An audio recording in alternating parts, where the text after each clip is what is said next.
The Story Girl, Chapter 30. A Compound Letter.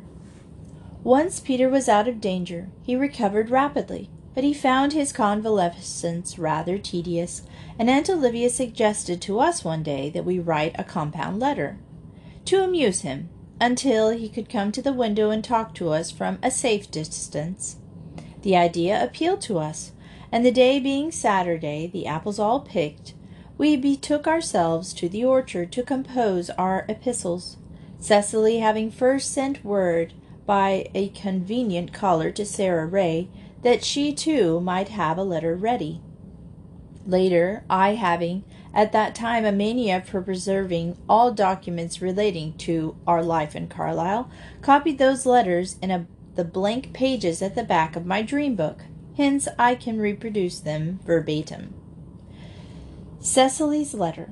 Dear Peter, I am so very glad and thankful that you are going to get better. We were so afraid you would not last Tuesday, and we felt dreadful, even Felicity. We all prayed for you. I think the others have stopped now, but I keep it up every night still, for fear you might have a relapse. I don't know if that is spelled right. I haven't the dictionary handy, and if I ask the others, Felicity will laugh at me, though she cannot spell lots of words herself. I am saving some of the Honorable Mr. Watson's pears for you. I've got them hid where nobody can find them. There's only a dozen because Dan ate all the rest, but I guess you will have them. We have got all the apples picked and are all ready to take the measles now, if we have to have them, but I hope we won't. If we have to have them, I'd rather catch them from you than from anyone else, because we are acquainted with you. If I do take the measles and anything happens to me, Felicity is to have my cherry vase. I'd rather give it to the Story Girl, but Dan says we ought to keep it in the family, even if Felicity is a crank. I haven't anything else valuable since I gave Sara Ray my forget-me-not jug. But if you would like anything I've got, let me know. I'll leave instructions for you to have them. The Story Girl has told me some splendid stories lately. I wish I was clever like her. Ma says it doesn't matter if you're not clever, as long as you are good. But I am not even good all the time. I think this is all my news, except that I want to tell you how much we all think of you, Peter. When we heard you were sick, we all said nice things about you, but we were afraid it was too late, and I said if you got better, I'd tell you. It is easier to write them than to tell you face to face. We think you are smart and polite and obliging, and a great worker and a gentleman. Your true friend, Cecily King. P.S. If you answer my letter, don't say anything about the pears, because I don't want Dan to find out there's any left. C.K. Felicity's letter. Dear Peter, Aunt Olivia says that we are all to write a compound letter to cheer you up. We are all awful glad you are getting better. It gave us an awful scare when we heard you were going to die. But you will soon be all right and able to get out again. Be careful, don't catch cold. I'm going to bake some nice things for you and send them over, now that the doctor says that you can eat again. I will send you my rosebud plate to eat off of. I'm only lending it, mind, not to give it to you. I let very few people use it because it's my greatest treasure. Mind you don't break it, and Aunt Olivia must always wash it, not your mother. I do hope the rest of us won't catch the measles. It must look horrid to have red spots all over your face. We all feel pretty well yet. The Story Girl says as many odd things as ever. Felix thinks he is getting thin, but he's fatter than ever, and no wonder with all the apples he's eaten. He has given up trying to eat the bitter apples at last. Beverly has grown half an inch since July, by the mark of the hall door, and he is awful pleased about it. I told him I guessed the magic seeds was taking effect at last, and he got mad. He never got mad at anything the Story Girl says, and yet She is so sarcastic by times. Dan is pretty hard to get along with as usual, but I try to bear patiently with him. Cecily is well and says she isn't going to curl her hair any more. She is so conscientious. I am glad that my hair is naturally curly. Ain't you? We haven't seen Sara Ray since you got sick. She's awful lonesome, and Judy says she cries nearly all the time, but that's nothing new. I'm awful sorry for Sara, but I'm glad I'm not her. She's going to write you a letter, too. You'll let me know what she puts in it, won't you? You'd better take some Mexican tea now. It's a good blood purifier. I'm going to get a lovely dark blue dress for the winter. It is ever so much prettier than Sara Ray's brown one. Sara Ray's mother has no taste. The Story Girl's father is sending her a new red dress and a red velvet cape from Paris. She's so fond of red, I can't bear it. It looks so common.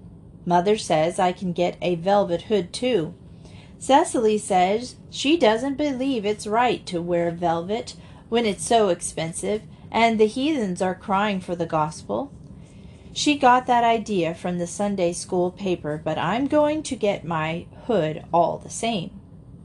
Well, Peter, I have no more news, so I will close for this time. Hoping you will soon be quite well, I remain yours sincerely, Felicity King. P.S. This Story Girl peeked over my shoulder and says I ought to have signed it your affectionate, but I know better because the Family Guide has told lots of times how you should sign yourself when you are writing to a young man who is only a friend. F.K. Felix's letter. Dear Peter, I'm awful glad you're getting better. We felt bad when we thought you wouldn't, but I felt worse at the others because we hadn't been on very good terms lately, and I had said mean things to you. I'm sorry. And Peter, you can pray for anything you like, and I won't ever object again. I'm glad Uncle Alec interfered and stopped the fight. If I had licked you, and you had died of the measles, it would have been a dreadful thing. We have all the apples in, and haven't much to do just now, and we are having lots of fun, but we wish you were here to join in. I'm a lot thinner than I was. Guess working so hard picking apples is a good thing to make you thin. The girls are all well. Felicity puts on as many airs as ever, and she makes great things to eat.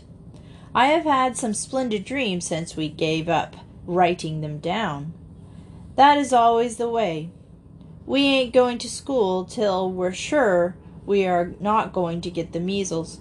This is all I can think of, so I will draw to a close. Remember, you can pray for anything you like. Felix King. Sara Ray's letter. Dear Peter, I never wrote a boy before, so please excuse all my mistakes. I'm so glad you are getting better. We are so afraid you were going to die. I cried all night about it. But now you are out of danger. Will you tell me what it really feels like when you are going to die? Does it feel odd? Were you very badly frightened? Mom won't let me go up the hill at all now. I would die if it was not for Judy Pinu. The French names are hard to spell, sorry. Judy is very obliging, and I feel that she sympathizes with me. In my lonely hours I read my dream book and Cecily's old letters. They are such a comfort to me. I have been reading one of the school library books, too. It is pretty good, but I wish they had got more stories for kids, because they are so exciting. But the master would not let them. If you had died, Peter, and your father had heard it, would he have felt dreadful? We are having beautiful weather, and the scenery is fine since the leaves turned. I think there is nothing so pretty as nature after all. I hope all danger from the measles will soon be over, and we can all meet again in the home on the hill. Till then, farewell, your true friend, Sara Ray. P.S. Don't let Felicity see this letter. S.R. Dan's letter. Dear old Pete, awful glad you cheated the doctor. I thought you were the kind to turn up your toes so easy. You should have heard the girls crying. They're all getting their winter fineries now, and the talk about it would make you sick. The Story Girl is getting hers from Paris, and Felicity is awful jealous, though she pretends she isn't. I can see through her. Kitty Marr was up here Thursday to see the girls. She's had the measles, so she isn't scared. She's a great girl to laugh. I like a girl that laughs, don't you? We had a call from Peg Bowen yesterday. You should have seen the Story Girl hustle Pat out of the way. For all she says she don't believe he has bewitched, Peg had her rheumatism ring on, and the Story Girl's blue beads, and Sara Ray's lace sewed across the front of her dress. She wanted some tobacco and some pickles. Ma gave her some pickles, but said she don't have no tobacco, and Peg went off mad. But I guess she won't bewitch anything on account of the pickles. I ain't any hand to write letters, so I guess I'll stop. Hope you'll be out soon. Dan. The Story Girl's letter. Dear Peter, oh, how glad I am that you're getting better. Those days when we thought you wouldn't were the hardest of my whole life. It seemed too dreadful to be true that perhaps you would die. And then when we heard you were going to get better, that seemed too good to be true. Oh, Peter, hurry up and get well, for we are having such good times, and we miss you so much. I have coaxed Uncle Alec not to burn this potato stalks till you get well, because I remember how much you liked to see the potato stalks burn. Uncle Alec consented, though Aunt Janet said it was high time they were burned. Uncle Roger burned his last night, and it was such fun. Pat is splendid. He has never had a sick spell since the bad one. I would send him over to be company for you, but Aunt Janet says no, because he might carry the measles back. I don't see how he could, but we must obey Aunt Janet.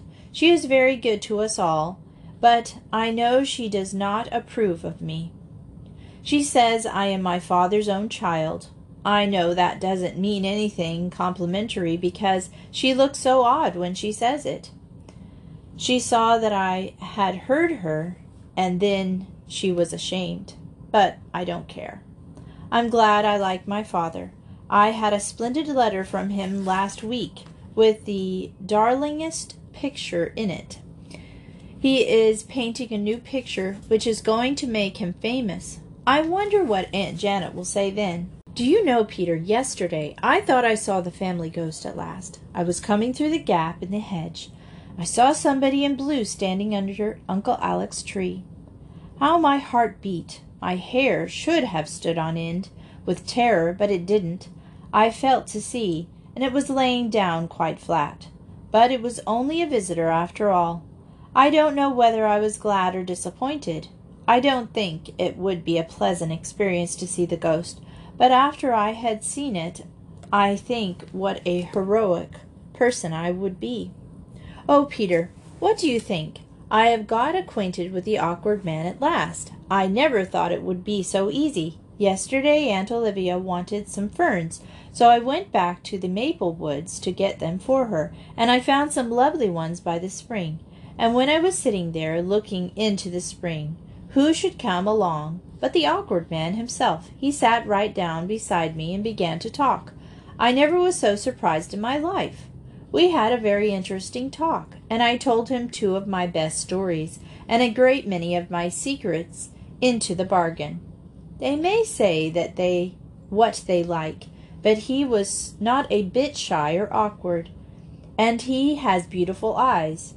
He did not tell me any of his secrets, but I believe he will some day. Of course, I never said a word about his Alice room, but I gave him a hint about his little brown book. I said I loved poetry, and often felt like writing it, and then I said, "Do you ever feel like that, Mr. Dale?" He said yes, he sometimes felt like that.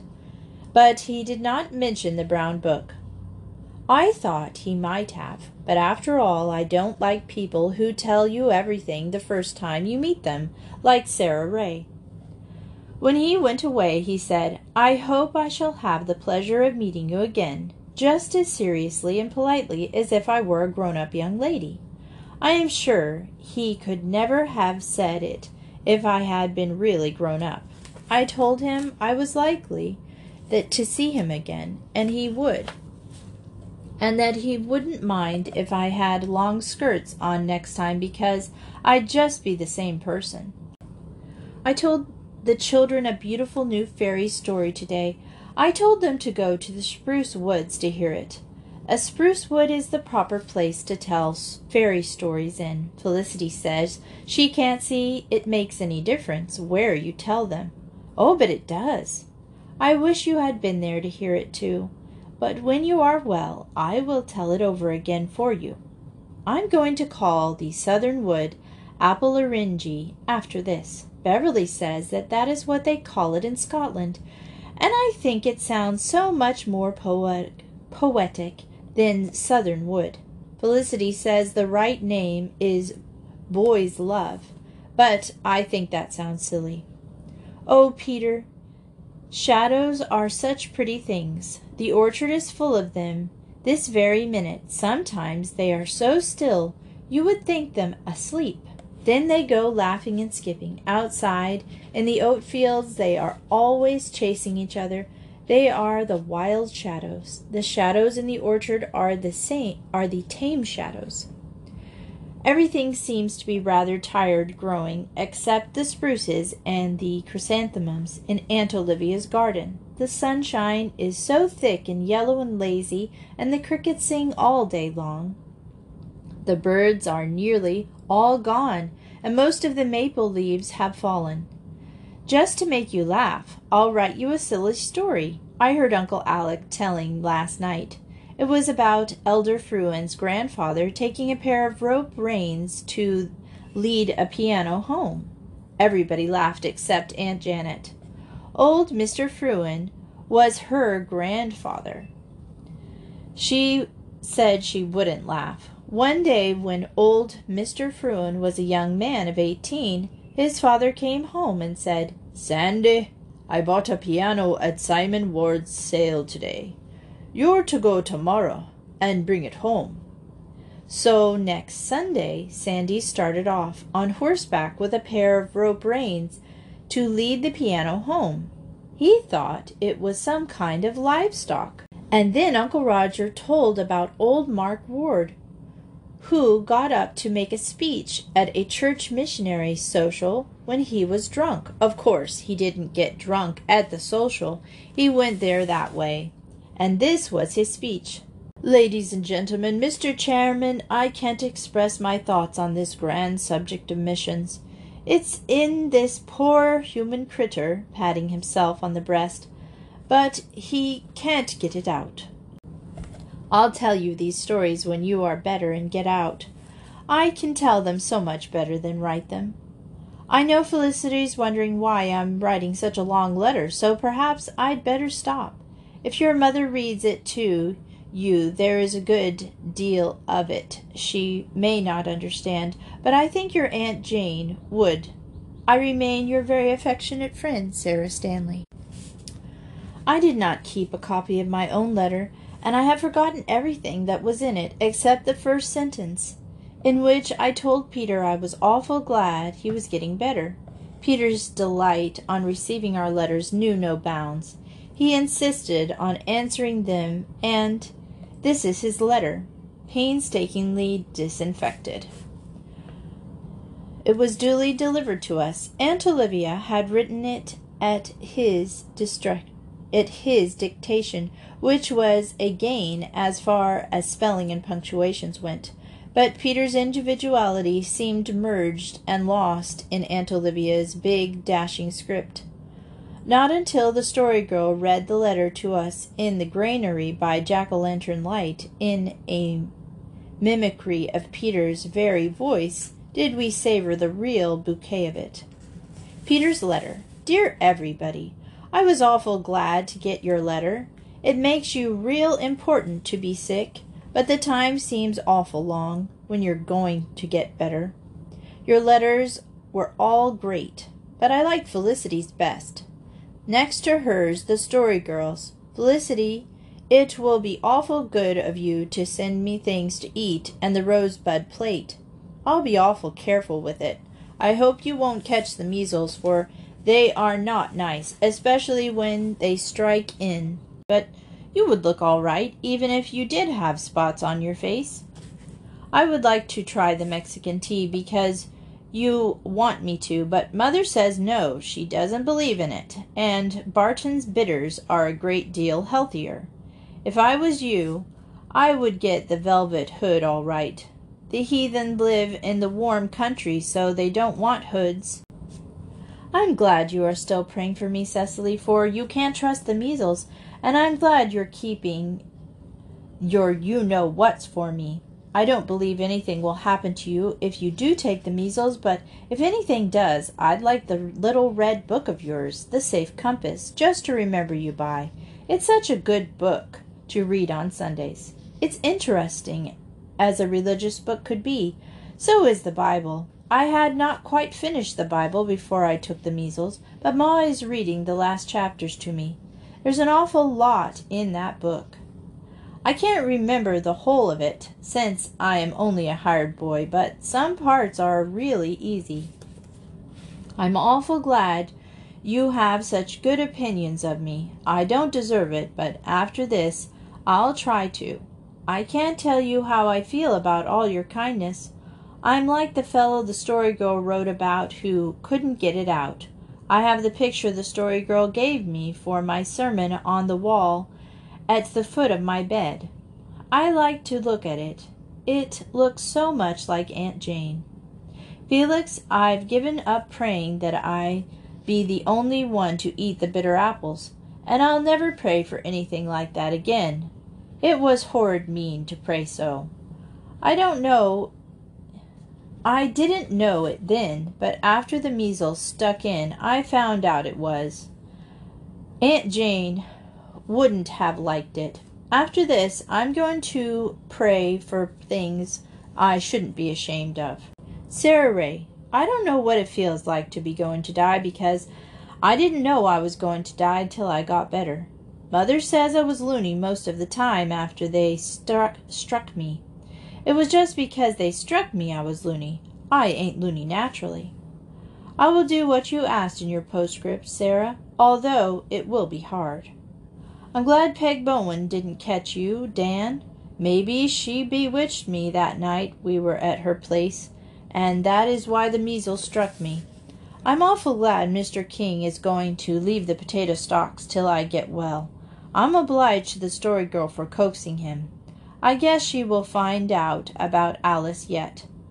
There were some parts of her letter I couldn't see through, but when the measles strikes in they leave you stupid for a spell. Anyhow, it was a fine letter, and they were all fine, and I'm awful glad I have so many nice friends, even if I am only a hired boy. Perhaps I'd never have found it out if the measles hadn't struck in. So I'm glad they did, but I hope they never will again. Your obedient servant, Peter Craig.